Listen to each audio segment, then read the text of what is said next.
No, I don't have a problem with that. In fact, that's probably a good idea. Can you hear me? That I don't have a problem with that. In fact, that's probably a good idea to do. Yeah, okay. Okay, can you hear us? I can't hear you, Brandon. Thank you. Okay. And your wife is hi, Claudia, is that right? Yeah. Hi, Claudia. I'm Detective McDermott. I'm actually helping out my partner at work who's got a case going on with Brandon. Brandon Boudreaux, I don't know how much you know about that. Did he kind of talk to you guys about what's been going on? Oh, yeah. Well, not everything, and we just didn't want to get involved in many things, so we didn't ask many questions. The only thing is that, of what happened to him, and we just kind of scared, and, after I seen her, talk to her, I'm just like, I'm very scared. We were actually going to go, try to get a restriction order or something, because she's seeing a police report at least, so that way, it's noted that, because of the things that she said, she accused me for hiding the kid at my house. So let me. And she said, yeah. Let me back up just a little bit and kind of start from the beginning. So my understanding is your friend Brandon had spent the night over at your house at one point within the last couple of weeks with all 4 of his kids. Is that correct? Yes. Oh, okay. All right. And then between that time and then I think, Brandon, you had said that Melani had come over on Friday. Is that right? Yeah, Friday. Yeah, Friday evening. Okay. Prior to that Friday evening, had Melani tried to make contact with either one of you guys referenced Brandon? No. Okay. So I don't... Just kind of, were Brandon, were you and Claudia both home on Friday when Melani came over? Yeah. Yes. Okay. So can you kind of give me a rundown of what happened from beginning to end? Okay. So I was going to the mall, and I was backing out of my garage, and then all of a sudden Melani was there. It totally scared me. I stopped my car, I got out of my car, and I went and give her a hug because, I haven't seen her in a while, and I was like, I know she's going through a lot, so, she's still my friend. I went and give her a hug, and I say, hey, so how you doing? How's everything and everything? She looked at me, and she said, can you please go, hi, I'm here to pick up my kids. And I'm like, what? What kids? She's like, my kids, I know they're inside. The spirit told me my kids are here, and I'm going to get reunited with them. So would you please go get them? I know they're here. And I said, Melani, no, your kids are not here. I'm so sorry. She said, no, the spirit told me my kids are here. So they are here. And I said, Melani, I'm so sorry. They're not here. If you want to get in my house, I'm totally open to the idea. So I called Brandon, so I called my Brandon, and then I said, babe, open the door. Melani is here. Brandon freaked out, and he opened the door. And at this point, I'm like, I have nothing to hide. So I let her into my house. She's still, looking around, trying to see if, she's still looking around, maybe trying to look for something that will guide her to her kids. Yeah, because when I opened the door, she's like, oh, yeah, I'm here to pick up my kids. I'm like, oh, well, they're not here. She's like, yeah, I really, really feel like they are. Okay. That's when Claudia and I both were like, well, come on in.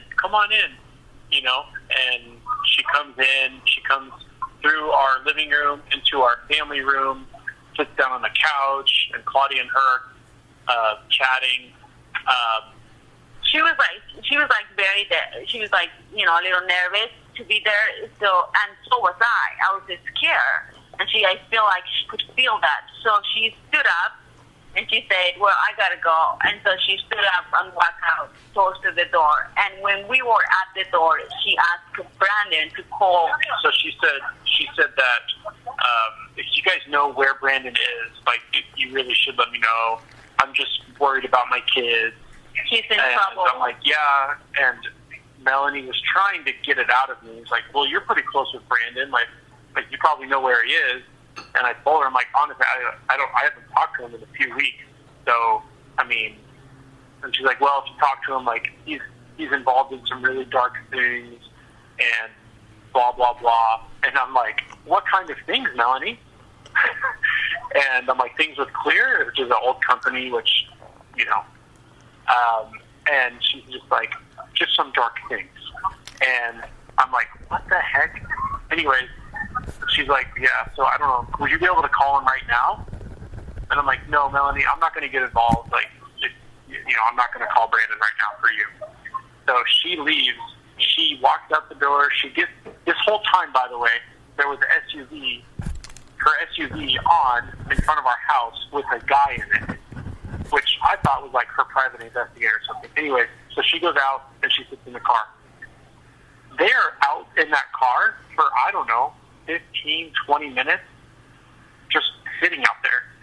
And Claudia and I are kind of freaked out. Like, Claudia and I we jumped to conclusions where we thought, okay, maybe she has a private investigator and they're trying to hear what Claudia and I are talking about, or she's waiting for me to make the phone call to Brandon and she's going to, like, tap the phone call. Anyway, I didn't call Brandon or anything, but Claudia and I were just kind of, like, whispering to each other, like, this is so weird, what should we do?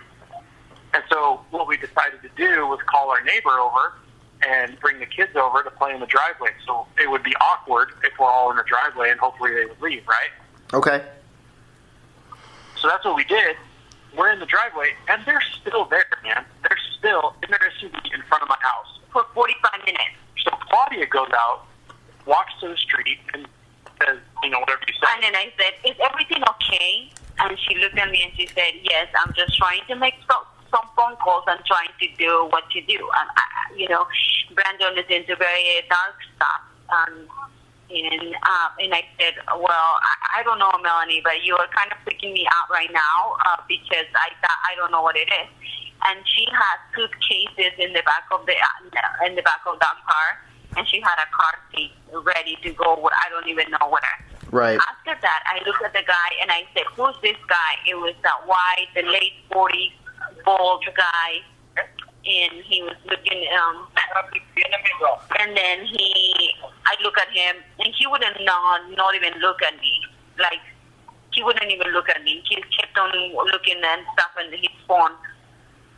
That happens. I went inside of the house again with the kids, and at this point, my neighbor comes out, and I tell her, oh, did you see that SUV that was standing right there? My friend thinks I have her babies, and I'm scared of what she's going to do now because I don't have any babies. She's like, well, that's very freaky. And right after that, she left. And I was like, oh, well, good, she left. 20 minutes later, she comes back across the street from us. I don't think she saw us because it was getting dark. And then she comes out and she stands right there. So I was like, what the frick? Like that, this is like very freaking me out. So I walk out to them and I look at them again, like to make sure they see me. Like, yeah, they're like parked like just like maybe one or two houses down the street. And then after I do that, make sure they saw me, they freaked out, I think, I don't know. They drove again. They left. And they came back again. Like they were doing 2 rounds around my house. And that was like the most scary thing ever. And when on Facebook, she said, I am very sorry for you and your family. And I'm just like, I don't know what she was referring to. So I am just scared. Well, because what she said, she did say at one point, you guys have an awesome family, family, and I'm just worried about you guys too. Yes. And then she would talk, and then she got to the point where she said, you guys have a wonderful family, like, Brandon's involved in some dark things, like, don't get involved. If you guys know what's good for you, like, in your family. Just tell me where he is. Tell me where he is. And then I'm going to get my kids and everything's So going to be fine. that was a straight up threat. So, okay, and I'm sorry. What happened after that? What? What's that? What happened after that? Nothing. I mean, she was just driving around and for a while, and then nothing. Okay. We didn't hear anything from her. But, All right. dude, I was scared because the guy that was with her, I didn't know if it was like, I don't know what. I mean, I just didn't know what. If she is convinced that her kids are in my house, which they're not, but she's a mom, and if she's convinced, I don't know what she's going to do to, like, break in or something. So I stayed up all night, like, on lookout because I was scared, man. Right. Okay, so that was Friday. What time, Claudia, what time were you leaving for the mall when she was outside the house, approximately? What time was that? I was around 5:30. 5:36. Okay. And then, and so she asked if the kids were there. You guys let her in to say the kids weren't there. And she told you that a spirit told her that the kids were over there? Did I hear that right? Yes. Okay. She said the spirit told me that the kids are here, and then the spirit told me also that I'm going to get reunited with my kids tonight. Did she explain any of that? Did she explain that anymore? Did she expand on that, what she meant by that? That's like the Holy Spirit. Yeah, the Holy Spirit, Okay. And then, so then after she didn't see that the kids were in there and she walked outside and you guys talked outside for a little bit, and then she eventually got back into her SUV. And what is her SUV? What does she drive? What did she have there with her? A white Kia Sorento. A white Kia Sorento? Mm-hmm. Okay. Pretty sure that was it. Okay. And did you have... And no license plate. That's the next thing I was going to ask. What was the license plate on it? What did you see on there? I was going to take a picture. It was a piece of paper. I was going to take a picture of the license plate, to report it, but they didn't have a license plate. It was just a white paper, so the car must have been new. Okay. With a permit or something. Okay. And then she sat there in the car for, you said, roughly about 20 minutes, and you saw that, was she seated in the driver's seat or the passenger seat when she got in the car? Passenger. Okay. So the only other person, if I heard that right, was that white male who was bald, who didn't say anything to you guys or didn't acknowledge you in any way. He was in the driver's seat? He wouldn't look at the whole time on with the car on. Okay. And I asked her, like, who's this guy? And trying to make eye contact with him, and he would not look at me. And she says, he's my friend. Okay. And I have a lot of people helping me out and look everywhere. Okay. Because I said, why don't you go look somewhere else? I'm sure, I don't know. Why would you think they're here? And she said, I have people all over right now. Okay. And then she sat there, you talked to her for a little bit, and then I think you guys eventually went back inside, and then I think, was it your neighbor called over and said that she had driven away, or what was that you said about, you guys went inside and then your neighbor talked to you guys? Oh, no, while we were outside in the driveway, Uh-huh. That's when we were talking to our neighbor. Oh, I'm sorry, okay. But did I get that right, that eventually... But eventually she drove away, but she was, like, driving up and down the street, like, and parking, like... So she left, and then 20 minutes after, she came back 3 houses down across the street from our house. And then... Parked. And just parked there. And then I walk out, make sure she saw me, because I was going to walk out to her again and ask her what the heck was going on. But then she drove away again. And after that, she came back again. 20 minutes after, she drove by again, like twice. And I was just driving by. She didn't park, but... Okay. And so... I was still alert, because I was, like, nervous. Sure. Yeah. So when she was driving and returning and driving and returning, did she ever get out again of the car? Did she always stay in the car? She stayed in the car. Okay. And I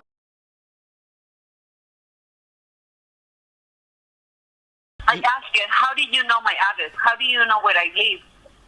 And she said, I found it on Google.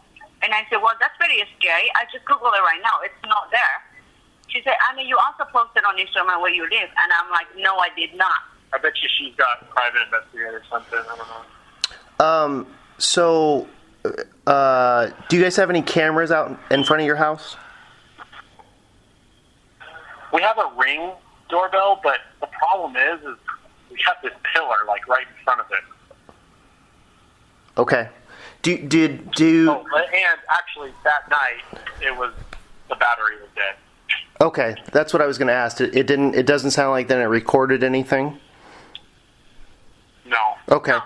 So what if you had to give a time frame that she was at the house, kind of from beginning all the way to the last time that you saw her, even including her leaving and coming back and driving up and down the street, what would you say that time frame was? What would those hours be? Yeah, I'd say at least 2 hours. At least 2 hours, 2 hours and a half. Okay. And then, did you? And my understanding is Brandon had told me, and correct me if I'm wrong, that you guys hadn't contacted the police that night or after it happened. Is that right? No, we did not. Okay. Didn't, because I didn't want to get involved because I am scared of her, of what she's capable of doing. We were about to do it, but then I'm scared that she's not going to go to jail or something, and then she's going to come after me or my kids. And my Brandon goes out of town a lot, and sometimes I'm at home alone with my kids, so I'm very, very scared, honestly. No, I understand. I'm just trying to clarify. This is the first time that you talked to anybody about it outside of. I mean, you talked to anybody from the police about it. Is my point, right? Okay. All right.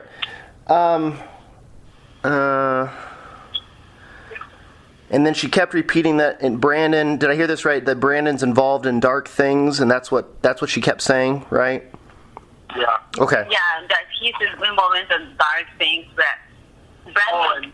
But Brandon only works for a satellite company, and most people, if not everybody. Everybody loves Brandon. Then it's LDS, and the company is LDS, like full of Mormons. Right. Brandon, if anything, his weakness is he's too generous with his business dealings, and he gets the short end of the stick. So he doesn't owe anybody money. He doesn't he has no bad business dealings. I know for sure Melani is just trying to make stuff up to make him look bad, because she is absolutely freaking out at this point, if we're completely honest. With, the attempt on Brandon's life and all of these things, she's just trying to make stuff up. And did you see the comments on Facebook, the post that she made? Have you seen that Facebook post? I haven't seen any Facebook posts. Does she have a Facebook page that she's put a particular post on? Oh, yeah. She's calling Brandon like a kidnapper and all this crap. She made this post accusing Brandon of kidnapping the 3 kids, and then she said that she was going to give $10,000 to whoever gave him information about where Brandon or the kids. There's a lot of Brandon's friends commenting saying, he's been you haven't talked to the kids in 3 weeks. Why are you just caring about that now? Why are you just caring about wanting to know where the kids is now? And it's just not adding up, dude. And when I saw her, she didn't have a tear in her eye. Oh yeah, Claudia. Because your kids? She's like, yeah, I do. Because I was like, as a mother, and my kids are missing for 3 seconds at the store, I freak out. I go nuts and crazy, and I'm a mess. She was she was put together like nothing happened. I asked about the kids and how does she feel about it. You miss the kids, and I started a conversation about, this is what your kid did, and this is what your other kids did. And she said, yeah, she would not show any emotion.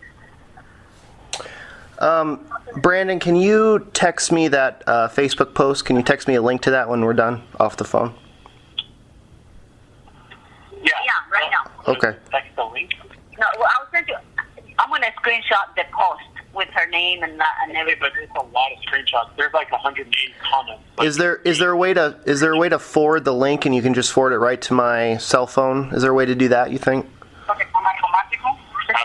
the problem is, I think maybe her page is private, so then we won't be able to see it. But oh, I see. Okay. It's under Melani Boudreaux. Okay. Are you friends with Brandon Boudreaux on No. Add Brandon Boudreaux because she tagged him. Okay, so you can view it through Brandon's Facebook page, so he probably has access to it then too, right? Yeah. Oh, absolutely. Oh, okay. Yeah. All right. You can see on Brandon's Facebook page. Okay. All right. Anything else you guys You think? have a court date tomorrow? Is that right or something? I don't know anything about that, to be honest with you. I'm not sure. He might have something tomorrow, but I don't know that. Gotcha. I don't know. I'm not sure. I talked to Brandon briefly on the phone today. He didn't mention that to me, but that could be true. I don't know. I was trying to think of anything else that you think I should know or that would be helpful? Brandon's a good dude, and he's He's an awesome dad. just trying to do his best. I mean, he's scared as hell because there was an attempt on his life, which you know about that, I'm sure. And he cried a lot. I saw him cry multiple times for the kids, and he's just an awesome dad. Melanie, love him. You can put in parentheses or record this. That shit crazy. Stop it. Like, dude.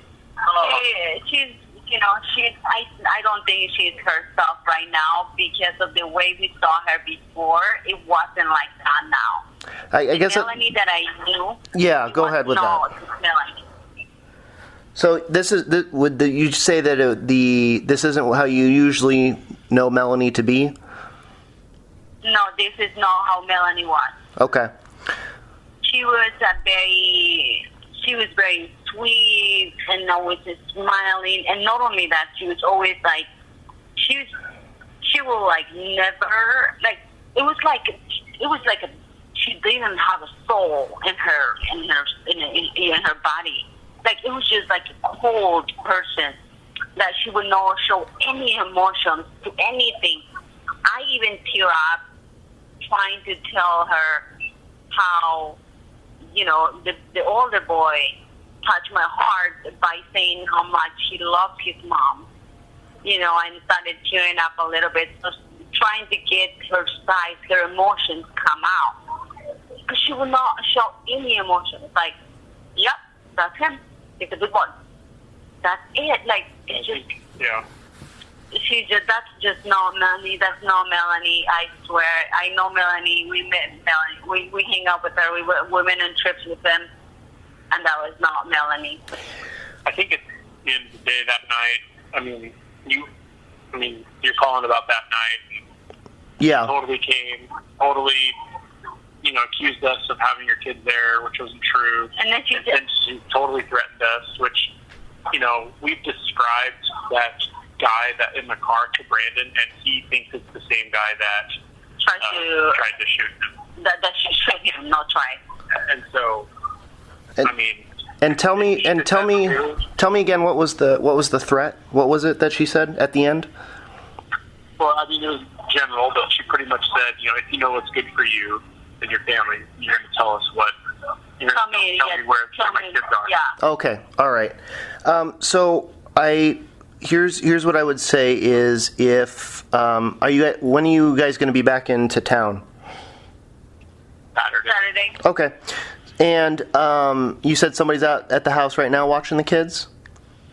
Yes, and I'm very scared. We were not going to come to this trip, but since it was already booked and everything was done, set for everybody, we came. But I'm still very nervous about what she's going to do, or because if you read on the messages on Facebook, she's accusing me of hiding the kids. Okay. So the thing that I would relay is who's ever back at the house watching the kids are at you're back at your guys' house right now? Yeah, it's grandma. Yeah. Okay. So going forward, I would say I think it would be good to have them call the police if there's something suspicious or somebody that's parked out in front of the house that shouldn't be there, that like a neighbor that doesn't belong there. And that goes for you guys. If you guys get back into town and she shows back up looking for the kids, I would call us. Even if there's nothing illegal going on, I want the police to come out and document that she's out there and who they contact with her. So if she shows up there with somebody else looking for the kids, call that in so we can go out there and don't call me, but call the regular police department number and have them respond with somebody out there. So we can contact her and document that stuff. Okay. Okay, but also my neighbor saw her. Like, if I even ask my neighbor, hey, would you please put this on the group me, because in the neighborhood page that this white car was here. She's like, oh, should we do it right now? And I said, well, maybe later. I don't know, maybe not, because I'm scared. Well, so we just left it at that. I don't think it's a bad thing to talk to your neighbor about it, so that way they can call in case your mother doesn't see the car or something like that, to call back. I would be interested if that car shows up again. Your mother should definitely... Well, I guess she has multiple cars. That's the thing. Well, and that may be, and that could happen again. That's certainly possible. That's why I'm saying if there's a car that shows up that doesn't belong in front of your house and you don't recognize it from the neighborhood, meaning that it's you don't recognize it as being one of your neighbors or something like that, it doesn't hurt to call us to come out there to check it out.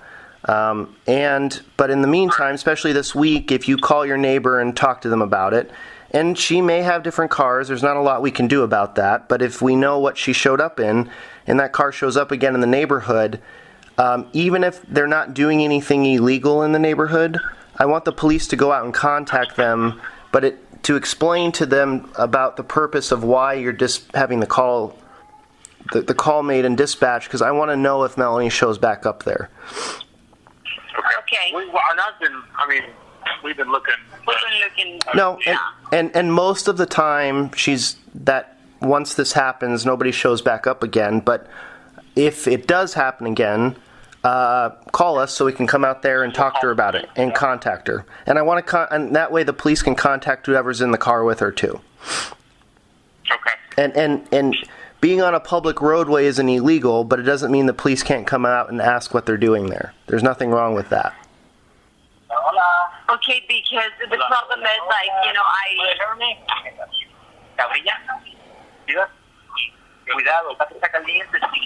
But yeah, we haven't seen it, but we will if we see it again. Okay. All right. All right. I'll let you guys go, and then if you think of something else, or you can always text me or call me back at this number, okay? Like, the thing is that she has a court date tomorrow, so I'm scared she's going to think I'm going to be hiding the kids while Brandon goes to court or something. Well, and that's why it's just good to,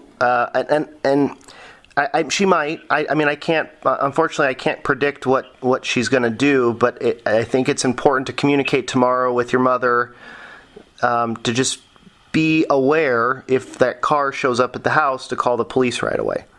Okay. That's the best we can do at this point, because I don't know what to think or what she's going to do or what's going through her head through it because of the court date tomorrow. I don't know. For sure. All right. Well, I appreciate your guys' time. If you think of something else or have any other information to pass along, feel free to give me a call. And then I think that's about it. Do you guys have any questions for me? I don't think so. Okay. No. All right. Okay. I really appreciate your time. Thank you so much. Yeah, thank you. All right. Appreciate you. Okay.